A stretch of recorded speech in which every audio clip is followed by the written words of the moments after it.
Nós estamos com muita alegria, com muito prazer em contato nesse momento com Eduardo Bianconcini Teixeira Mendes. Ele é engenheiro agrônomo, é professor, é membro da Comissão Técnica de Assistência Técnica e Crédito Rural do Conselho Federal de Engenheiros e Agrônomos, e o nosso CONFE, e também da comissão organizadora de uma associação importante, que é uma associação que reúne empresas de assistência rural de São Paulo. Eduardo, como vai você? Boa noite, tudo bem? Assim, na verdade, vou fazer um parênteses. Eu fui dessa comissão, hoje essa associação de empresas de planejamento rural, ela está formada, com a sua sede em Rio Preto, tá? Então, durante 2 anos trabalhei para a formação dessa associação. Hoje ela reúne aí aproximadamente 25% das empresas de assistência técnica do estado de São Paulo, ligadas à área de crédito rural. E esse trabalho na Comissão Técnica de Assistência Técnica e Crédito Rural do CONFIA, a gente desenvolveu no ano de 2019. Na verdade, foi uma continuidade, um trabalho que começou em 2018, junto ao CREA São Paulo, em cima de uma das principais demandas agronômicas, que é a questão do crédito rural, e para trabalhar tanto a questão de fiscalização, como a exigência da participação ativa de profissionais, como previsto aí em normas legais, como leis federais e decretos. Apesar da gente observar que na norma infralegal, esse trabalho está um pouco alijado. Eu comecei falando da importância de reunir empresas de assistência rural. É uma atividade, o agronegócio é importantíssimo, mas não é só o agronegócio para exportação. É todo um trabalho para alimentar a população brasileira, né? Não é pouca coisa. Por isso que eu toquei de. Você junta a engenharia, que é a sua área, engenheiro agrônomo, com essa área ou com essa preocupação empresarial com a produção rural. É isso aqui, Eduardo? Na verdade, esse trabalho que a gente hoje culminou no funcionamento da APAESP, veio de uma demanda e, na verdade, existia uma falta de representatividade. Até o começo da década de 1990, as empresas de assistência técnica no Brasil eram representadas por uma associação que chamava ABEPA, Associação Brasileira de Empresas de Planejamento Agropecuário. Por uma série de fatos que não vêm ao caso, essa associação foi extinta, e as empresas que prestam serviço na área de assistência técnica, principalmente ligada ao crédito rural, avaliação de danos de proagro, seguro rural e outros segmentos aí, elas ficaram sem representação nacional. Existiam, por volta de 2017, quando a gente começou esse trabalho aí, mais 3 associações no Brasil, uma que é a pioneira no Paraná, que foi fundada em 71. Por volta de 2010 surgiu uma no Mato Grosso do Sul e uma em 2011 em Goiás. Aí, em 2017 a gente começou o trabalho aqui nosso. Foram aí 2 anos. O ano passado ela oficialmente a gente obteve os registros em cartório, e durante esse trabalho a gente também auxiliou a formação de uma entidade irmã, a Astec MG, que reúne as empresas de assistência técnica do estado de Minas Gerais, e a gente, desde aí de 2017, vem rodando o Brasil, fazendo palestras, participando de eventos, Eduardo, destacando a importância desse trabalho. o crédito rural, como é que está o crédito rural no Brasil? Como é que está democratizado o acesso? Os engenheiros têm participado desse processo de, digamos, pulverização do crédito na base da produção rural do país? São Paulo, Minas e no resto do país, como é que você está Tá. vendo isso? Hoje, se a gente fizer uma análise aí, reunir os estados de São Paulo, Minas Gerais, Paraná, Santa Catarina, que não tem ainda uma entidade representativa, Rio Grande do Sul, que também não tem entidade representativa, e Mato Grosso do Sul, hoje deve corresponder por mais ou menos 60% do crédito rural brasileiro. Tá? O que a gente tem observado nos últimos anos tem sido uma mudança de direcionamento dos recursos. Quando nós observamos o crédito rural nos últimos 3 anos, a gente tem observado que o volume de recursos tem tido um crescimento orgânico, mais ou menos assim, em termos da reposição da inflação, mas a composição desses recursos que são feitos entre recursos obrigatórios, que são originários principalmente dos depósitos à vista e da caderneta de poupança, eles têm diminuído, tem aumentado uma participação do que a gente chama de recursos livres, que são recursos que têm uma participação do governo federal na equalização dos juros, parcialmente, tá? Mas são recursos normalmente da tesouraria das instituições financeiras, e apesar desse valor, no último ano aí foi bem acima de 200 bilhões de reais, tá? Mas o que a gente observa aí é que essa distribuição ela não tem sido assim tão facilitada. Por exemplo, pelo segundo ano consecutivo, os recursos para a agricultura familiar, através do Pronaf, que hoje representa aí algo entre 12% e 16% dos recursos totais do crédito rural, praticamente todas as operações de investimento da agricultura familiar já estão aí há 45 dias parada, porque não existem mais recursos. A previsão de novo lote de recursos para investimento, que são necessários para aquisição de animais, compra de equipamentos, quer dizer, são os investimentos de longo prazo. A previsão é que, talvez, quando houver a virada do plano safra em 1º de julho, possa ter nova fonte de recursos. Até lá, existem recursos para o que a gente chama de custeio. E, para quem não está acostumado com essa terminologia, seria o equivalente ao capital de giro do produtor rural, que é aquele necessário para ele girar as operações ao longo do ano sem fazer investimentos. Então, na agricultura familiar, vamos nos centrar na agricultura familiar. O Perfeitamente. engenheiro está mais perto, o engenheiro agrônomo, os engenheiros que estão preocupados e trabalhando com a questão rural, estão mais próximos da agricultura familiar ou estão mais também próximos do agronegócio como um todo? Esse é um ponto bastante polêmico. Se a gente partir do Censo Agropecuário 2017, nós vamos observar que a assistência técnica, quando a gente fala agronegócio, eu não vou fazer nesse momento uma distinção em agronegócio empresarial e agricultura familiar, mas o segmento agro brasileiro, tá? Na verdade, ele está extremamente carente. O Censo Agropecuário informou que 81,2% dos imóveis rurais brasileiros não possuem assistência técnica. 81%. Tá? Esmagadora. E isso que o censo ele foi um pouco diferente do censo de 2010, tá? Que ele tinha um conjunto de perguntas específicas que perguntava se tinha ou não assistência técnica. Depois perguntava se a assistência técnica era pública ou privada. Depois perguntava se a assistência técnica era feita por empresa de consultoria ou revenda. Fazia uma classificação.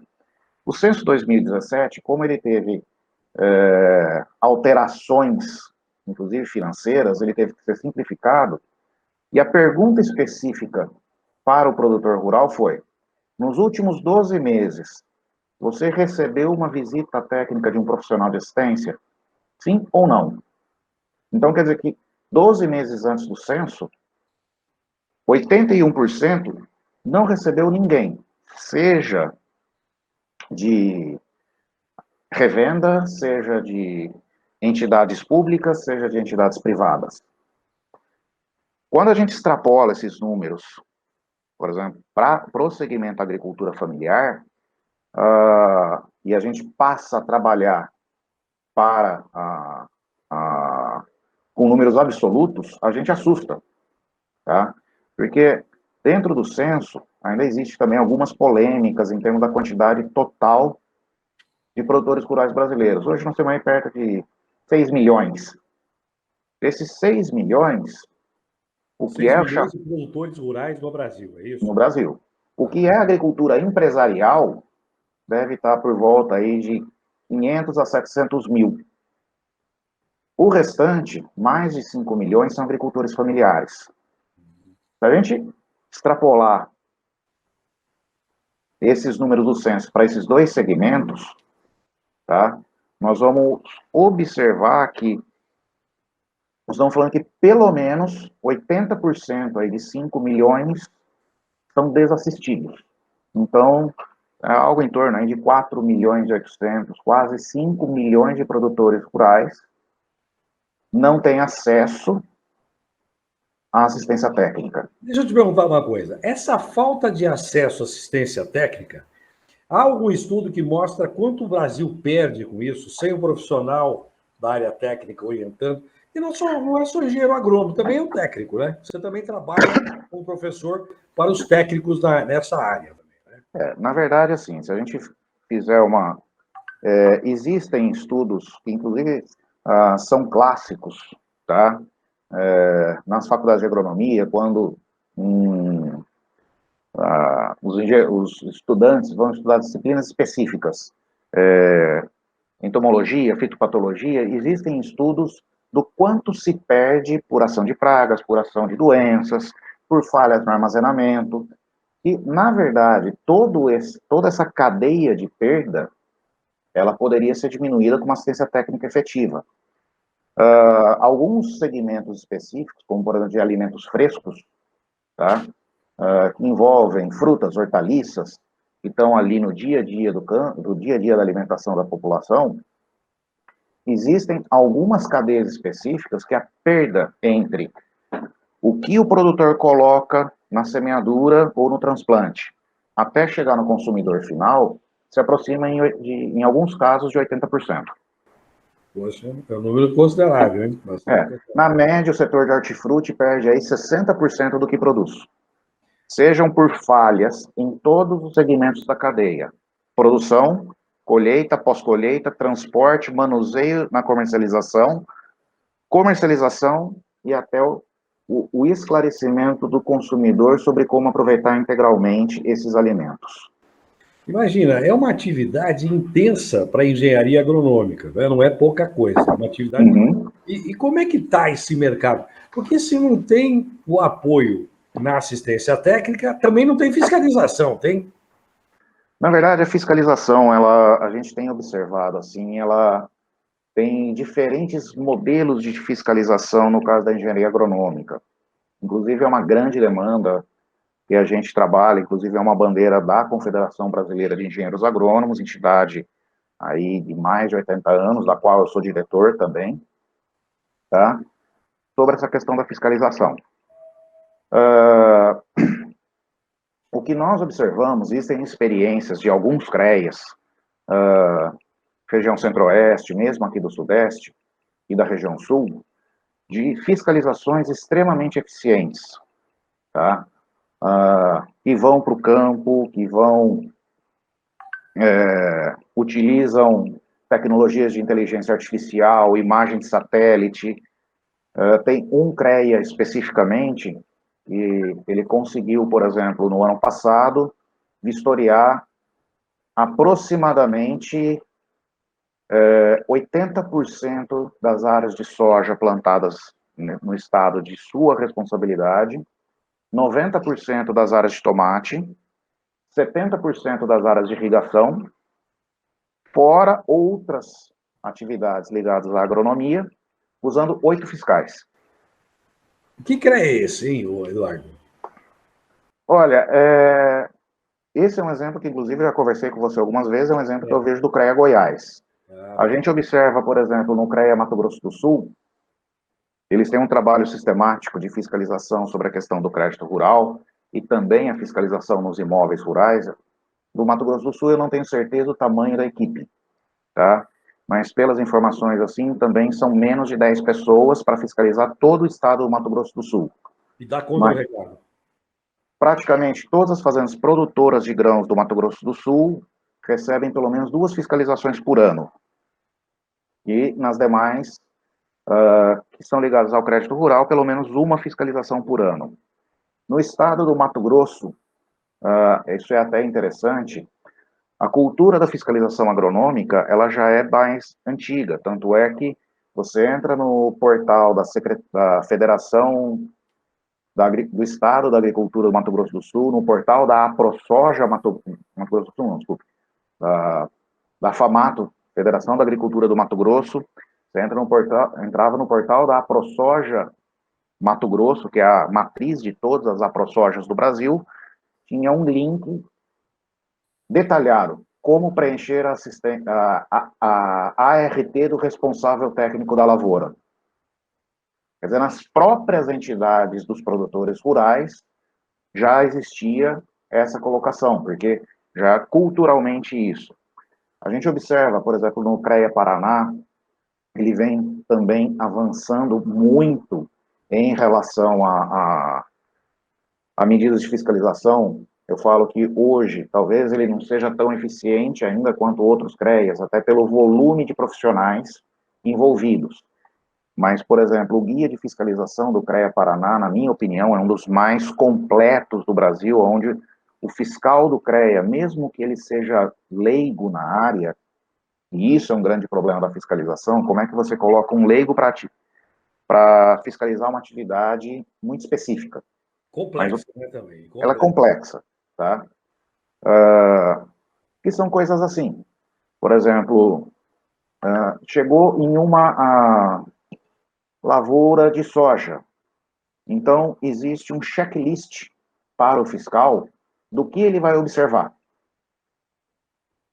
E aí, todos os normativos já estão descritos para cada atividade agropecuária ou cada atividade do agronegócio no estado do Paraná. O CREA já fez esse trabalho.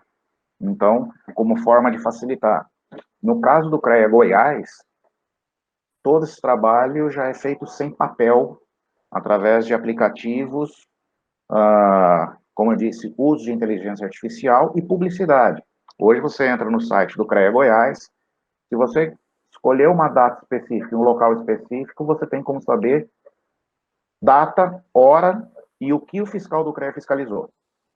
E não só da agronomia, de 100% das atividades do CREA. Tá certo. E tudo isso com recurso tecnológico. Você falou aí, é possível, quem sabe, num celular com aplicativo, o fazendeiro, enfim, o produtor rural está longe, ele consegue acessar a fazenda, consegue saber o que está acontecendo, o fiscal vai lá, ele tem acesso ao que o fiscal diz, o que foi lavrado, se eventualmente tiver um auto de infração e tudo isso. Exatamente. O treinamento, né, Eduardo? Nós estamos conversando com o Eduardo Biancosini Teixeira Mendes, que é engenheiro agrônomo da Exalc, professor, trabalhou com a formação da Comissão Técnica de Assistência Técnica e Crédito Rural do CONFIA, não é isso? Sim. E depois também com a comissão organizadora da Associação de Empresas de Assistência Rural de São Paulo. Você está falando que as ferramentas estão aí. O que falta para usar, hein, Eduardo, na sua opinião? Olha, em 2018, eu fui o coordenador do Grupo de Trabalho de Crédito Rural do CREA São Paulo. Durante aquele ano, inclusive na minha apresentação final dos resultados do GT, foi apresentada uma minuta do Manual de Fiscalização para o CREA São Paulo, para a área de crédito rural. Foi apresentada minutas de convênios que o CREA deveria, com quais entidades, inclusive a minutagem do convênio, que a gente conseguiu isso com CREAs parceiros, para facilitar o acesso e fazer a fiscalização. Esse trabalho ele teve uma boa repercussão, tá? Depois, em 2019, ele foi apresentado ao CONF, evoluiu. A CC Agro, que é a coordenação das câmaras de agronomia, acatou, aprovou e determinou isso como diretriz nacional. Alguns estados já, depois de novembro de 2019, já implementaram essas sugestões, inclusive algumas começaram no CREA São Paulo, nesse GT. Como eu falei, quando esse trabalho foi levado para a escala nacional, foram incorporadas sugestões, experiências de outros CREAs, tá? E foi aprovada a diretriz. Infelizmente, aqui em São Paulo, nós aguardamos desde novembro de 2018, quando esse trabalho foi apresentado ao CREA-SP, a implementação dessa fiscalização, tá? Na verdade, o primeiro passo seria um convênio do CREA com a Associação de Registradores e Notários do Estado de São Paulo, para facilitar o acesso aos registros que permitiriam a fiscalização na área de crédito rural. Quer dizer, Tá? os dados estão aí, são esparsos, é fazer um convênio para reunir os dados e transformar em informações, isso, né? Isso, na verdade, ainda foi demonstrado, porque ainda existem dados ainda consolidados, porque todo dia, às 6 horas da tarde, o Banco Central publica, atualizado, quase em tempo real, todas as operações rurais feitas no Brasil naquele dia. Então, por exemplo, se eu tiver um mecanismo que eu extraia diariamente, em cada cidade do estado de São Paulo, qual e como foi feita a operação, eu tenho em tempo real todos os dados para uma fiscalização. E isso é um dado público do Banco Central. Tá? É que os arquivos não se comunicam, eles não são amigáveis, eles não estão integrados, não estão conectados. É isso? Não, na verdade o que acontece é o seguinte, essa colocação que eu falo aí sobre os usos públicos desses dados, na verdade eu acho que até o momento eu acho que nenhum CREA do Brasil ainda está usando eles. Que absurdo, hein? E está aí disponível, Sim, dado inclusive, público, disponível tá, diariamente, que você está falando. diariamente. Na verdade, a gente tem uma base pública de dados na área rural bastante interessante. Um grande problema da fiscalização que nós observamos, tá? Como eu disse, o agronegócio, a agropecuária é uma coisa complexa, tá? E além de ter uma legislação muito dispersa, a gente vê que a agronomia, em geral, ela sempre foi tratada assim, como um anexo em alguns casos dentro do CREA. A não ser algumas exceções, nós temos alguns CREAs que valorizam muito a profissão de engenheiro agrônomo e também as demais profissões da modalidade de agronomia. Porém, muitas ações, elas barram, às vezes, por falta de compreender o que é a agronomia. Por exemplo, um grande argumento, e que nós observamos que os jurídicos dos CREAs patinam, às vezes, na fiscalização, por exemplo, é exigido e uma lavoura X, soja, milho, algodão, feijão, o que for, tem um responsável técnico. Nós temos um tribunal no Brasil, que é o principal tribunal do Brasil, é o TRF4, Tribunal Regional Federal da 4ª Região, com sede em Porto Alegre. Ele é o principal doutrinador em derrubar as fiscalizações do CREA, porque ele diz que o CREA deve fiscalizar o exercício agronômico, legal e ilegal. Mas o exercício da agricultura, ele não é regulamentado. Na verdade, esse aí é um entendimento um pouco equivocado, porque, na verdade, existe sim uma regulamentação, ela data aí, se não me engano, de 1943, sobre o exercício da atividade agrícola, mas essa regulamentação nunca foi usada por nenhum CREA do Brasil. Segundo passo, e ontem foi comemorado o Dia Mundial da Água, e a preservação dos recursos naturais está dentro da defesa da sociedade que os CREAs devem fazer. Em alguns casos, não é só a responsabilidade técnica sobre a lavoura em si, mas sobre os serviços correlatos. Tá? Por exemplo, eu tenho acompanhado, através de sites jurídicos, não existe questionamento judicial, por exemplo, da necessidade de engenheiro para obras de terra. Pelo menos até onde eu acompanho, eu acho que isso é um ponto pacífico dentro da legislação, correto? Sim. Pois bem, me apresente uma lavoura do Brasil que não tem obra de terra. É impossível, né? Todas vão ter, por causa de conservação de solo, canais de irrigação. Otimização dos recursos. Enfim. Otimização de recursos. Então, nesse caso, não é a lavoura, mas é a instalação dela. A gente observa lá, existem muitas falhas, por exemplo, na fiscalização da emissão de receitas agronômicas para comercialização e uso de agrotóxicos. Tiveram algumas falhas de fiscalização e, inclusive, por exemplo, tem uma promotoria específica do Paraná que abriu processo criminal contra engenheiros agrônomos e técnicos agropecuários por falsificação de receitas, poluição, tá? Com conjunto das penas, em alguns casos, ultrapassando pedido de 20 anos de prisão. Tá? E a gente... Para o profissional, por exercício... Para o profissional, por emissão de receita falsa, em desacordo com a legislação.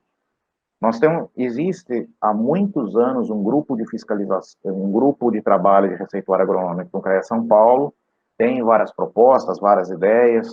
Em São Paulo, nós temos a implementação do sistema GEDAV, que é o sistema de acompanhamento de emissão de receitas pela Secretaria de Agricultura, mas, na prática, ainda nós não temos nenhum controle. Tem um caso que ficou específico dessa falta de controle, que teve um profissional no Rio Grande do Sul que chegou a emitir, num ano, 12 mil receitas. Haja cliente, hein? 12 mil receitas. Se você fizer...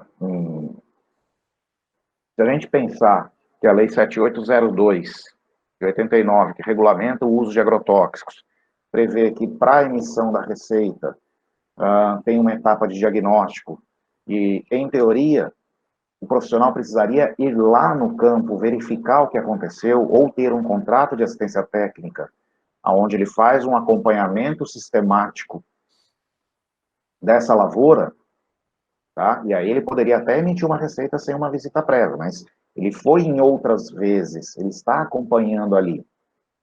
Tá? Se a gente pensar em 12 mil receitas em um ano, nosso ano tem de dias úteis. Se a gente tirar só o domingo, nós temos aí 315 dias de trabalho. Seriam 400 receitas por dia.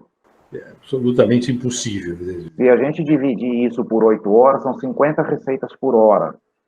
Se ele teve que visitar isso, nós estamos falando que ele teve que visitar 50 imóveis rurais por hora. Imagina, nem com avião a jato, né? Com toda... Tá? Foram coisas que, assim, hoje a gente observa, muitas promotorias em vários estados têm cobrado um posicionamento forte dos CREAs em relação a isso. Nós, como Confederação de Engenheiros Agrônomos, a gente defende muito essa questão da importância da assistência técnica. A gente coloca, e principalmente, como ocorre na área civil, tá? Ou na área da elétrica, vai ocorrer uma obra, é exigido a presença de um engenheiro civil responsável, é exigido a presença de um engenheiro elétrico, que a gente também entende que seja necessário a exigência do engenheiro agrônomo na produção. Por quê? Nós vamos estar trabalhando com recursos ambientais, que em muitos casos são finitos, é água, é solo, só para a gente lembrar, 1 centímetro de solo, nas nossas condições tropicais, depende do solo, vai levar de 400 a 1.000 anos para ser formado. Ele pode ser perdido em 4 minutos de chuva. Tá? Essa terra perdida, que carrega adubação, carrega investimento do produtor, carrega semente, carrega agrotóxicos, ela vai para um rio. Isso pode gerar um assoreamento, contaminação de água, eutrofização de recursos hídricos. Fora a poluição, né? Que eu ia te perguntar agora. A ligação de vocês com a qualidade dos alimentos, com a qualidade dos produtos exportados pelo Brasil, tem um selo, ou teria um selo de qualidade. É possível se pensar num selo de qualidade com a presença do profissional, né? Um selo de qualidade não só do negócio em si, mas a presença do profissional aqui. Isso aqui foi fiscalizado, isso aqui tem um selo de qualidade da engenharia agronômica brasileira. É possível isso? Em alguns setores, isso já vem sendo começado a trabalhar. Tá? não especificamente com essa questão se isso foi fiscalizado ou não, mas com algumas situações. Por exemplo, os alimentos vegetais frescos, em especial hortaliças e frutas, tá? Eles precisam passar por um processo que é chamado de rastreabilidade, onde o consumidor ele tem o direito legal de você chegar, por exemplo, num supermercado perto da sua casa. Se você chegar numa banca de frutas, nessa banca tem que ter ou um código de barras ou um QR Code, que hoje um consumidor clica ali, se aquilo lá estiver seguindo a norma de rastreabilidade, o consumidor vai saber a coordenada do imóvel onde foi plantada, a data do plantio, quais os adubos usados, as datas e quais os agrotóxicos usados. Então, quer dizer, se ele sabe a data de uso e dos agrotóxicos, consequentemente, tá? Quem for fazer fiscalização tem acesso aos receituários agronômicos que permitiram aquela pulverização, tá? Ele sabe quando aquele produto foi colhido, quando e por quem foi transportado, quantos dias ficou armazenado, quem manipulou até chegar na gôndola. Tá? Tudo ali num clique do celular. Isso prevê que, se não me engano, a partir agora, a pandemia atrasou, mas a norma não mudou. Em teoria, desde fevereiro desse ano, isso deveria estar sendo permitido para 100% de 90 tipos diferentes de alimentos frescos. Interessante. Tá? A gente sabe que isso, ainda não, essa norma ainda não está sendo muito seguida. O que acontece? Como garantir que esse alimento cumpra todas as etapas de produção? Por exemplo, se é feita uma aplicação de um inseticida, de um fungicida, de um adubo foliar, qualquer material que possa ter um resíduo, tá? Ele tem que obrigatoriamente aparecer nessa rastreabilidade. Como avaliar corretamente esse produto se não teve assistência técnica? A gente pega alguns produtos, e recentemente estava conversando com um cliente que é produtor de pepino japonês. O pepino japonês está nessa lista da rastreabilidade. O pepino ele tem uma coisa muito interessante. O produtor colhe 7 dias por semana, 2 vezes por dia, para atender o padrão São Paulo, que é um pepino com um padrão específico de tamanho e calibre. Se ele colhe 7 dias por semana, 2 vezes por dia, quando ele pode pulverizar? Com um produto químico. Hoje, praticamente, não tem mais. A legislação, vamos dizer assim, praticamente leva a produção de pepino ao uso de novas tecnologias, que são tecnologias de controle com material microbiológico, uso de controle biológico, parasitoides, produção de micro-organismos em escala industrial, produção de micro-organismos on-farm, que são onde o próprio produtor tem uma biofábrica dentro do seu imóvel. A gente está observando essas produções de biofábrica. Você vai lá em fazendas do Nordeste, do Matopiba, o pessoal tem tecnologia isso para 80, 90 mil hectares, mas aqui a gente vai no interior de São Paulo, o cara tem 3, 4 mil metros quadrados de horta, também tem uma biofábrica. Tá? Então, as tecnologias estão mudando muito. O pessoal fala muito da agricultura 4.0, que é o futuro, mas a gente ainda tem um problema sério, que a gente depende, por exemplo, da engenharia de telecomunicações. Hoje... Depende do 5G. Muito antes do 5G, se a gente considerar as tecnologias celular, até mesmo a extinta 3G, hoje ela não atende aí mais do que 20% dos produtores rurais brasileiros. Tá certo. E tem as questões de tempo, temperatura, enfim, tudo isso na palma da mão ali, né? No clique do celular, né? Sim, a gente precisa ampliar esse trabalho. Por exemplo, eu trabalho muito com questão de avaliação de risco climático, danos de risco climático em lavoura. A gente tem que fazer esse monitoramento, tem que fazer avaliação. Entra um um produtor teve um problema, vem o laudo, a gente vai fazer uma verificação. Hoje a gente tem ferramentas através do uso de imagens de satélite, verificamos aí através de imagens com infravermelho, com luz visível, com outras tecnologias, verificamos estações meteorológicas automáticas, estações meteorológicas manuais. Então, a gente tem um conjunto todo de ferramentas. Perfeito. E aí, eu brinco, eu sou particularmente assim, apaixonado pela agronomia. Tá? Na verdade, minha família está dentro da agronomia desde 1902. Então, são aí 118 anos de engenharia agronômica dentro da minha família. A gente é completamente apaixonado por essa área. E eu posso dizer uma coisa, eu sou engenheiro civil, fiz mestrado em mecânica, depois fiz doutorado em produção, mas sou apaixonado pelo campo, pela área da agricultura, pelo que vocês fazem. E estão transformando esse país, que é mesmo um país de grande potencial de desenvolvimento, mas que nós precisamos trazer mais qualidade para o alimento, tem muita ferramenta que pode ser utilizada para melhorar a exportação, tudo isso. Eu ficaria conversando com o Eduardo Biancosini Teixeira Mendes por 5 horas seguidas aqui. Mas nós temos que dar uma parada. Nós vamos voltar a te procurar para a gente voltar a conversar, porque tem muita coisa. Eu queria falar sobre mercado de trabalho, eu queria falar sobre meio ambiente em profundidade. Mas de minha parte, Eduardo, quero te agradecer muito. Quero colocar o microfone à tua disposição para você acrescentar alguma coisa. Eu já vou te agradecendo de antemão aqui a tua gentileza de participar. Nós nos conhecemos durante a eleição, durante a campanha para o CREA São Paulo, e já houve, desde sempre, um respeito muito grande, independentemente das questões eleitorais, tudo isso é passageiro. Mas o que importa é que fica uma semente dentro de cada um dos corações que estão nos ouvindo, que é preciso investir na agronomia e investir no profissional da agronomia, no engenheiro, no técnico, ter uma fiscalização melhor, mais racional, mais inteligente.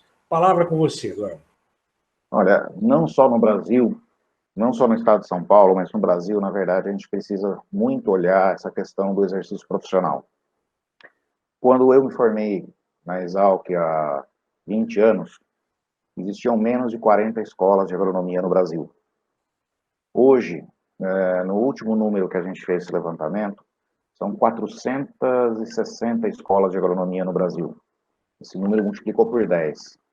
Só no estado de São Paulo, existem 81 escolas de agronomia. Como comparativo, nos Estados Unidos inteiro não chegam a 40 escolas. Nós temos hoje um volume de gente sendo colocada no mercado de trabalho muito grande, apesar da agronomia brincar que ela nunca vai faltar espaço para trabalhar, pois todo mundo pensa na agronomia lá no campo, mas a agronomia está no dia a dia das pessoas, a agronomia está na manutenção de praça, está na jardinagem, está na arborização urbana, estão nos loteamentos urbanos. Você, como engenheiro civil, sabe que um GRAPROAB de loteamento não é aprovado sem a intervenção de um engenheiro agrônomo, de um engenheiro florestal. Ela está na captação de água, na compensação ambiental. Então, a área de trabalho é enorme.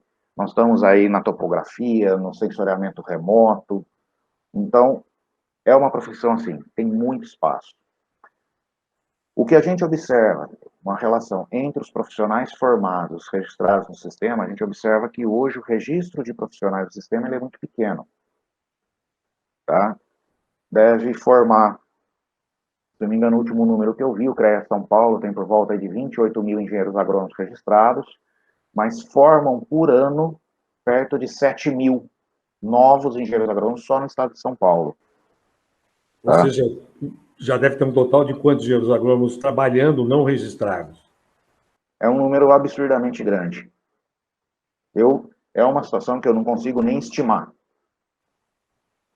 Tá?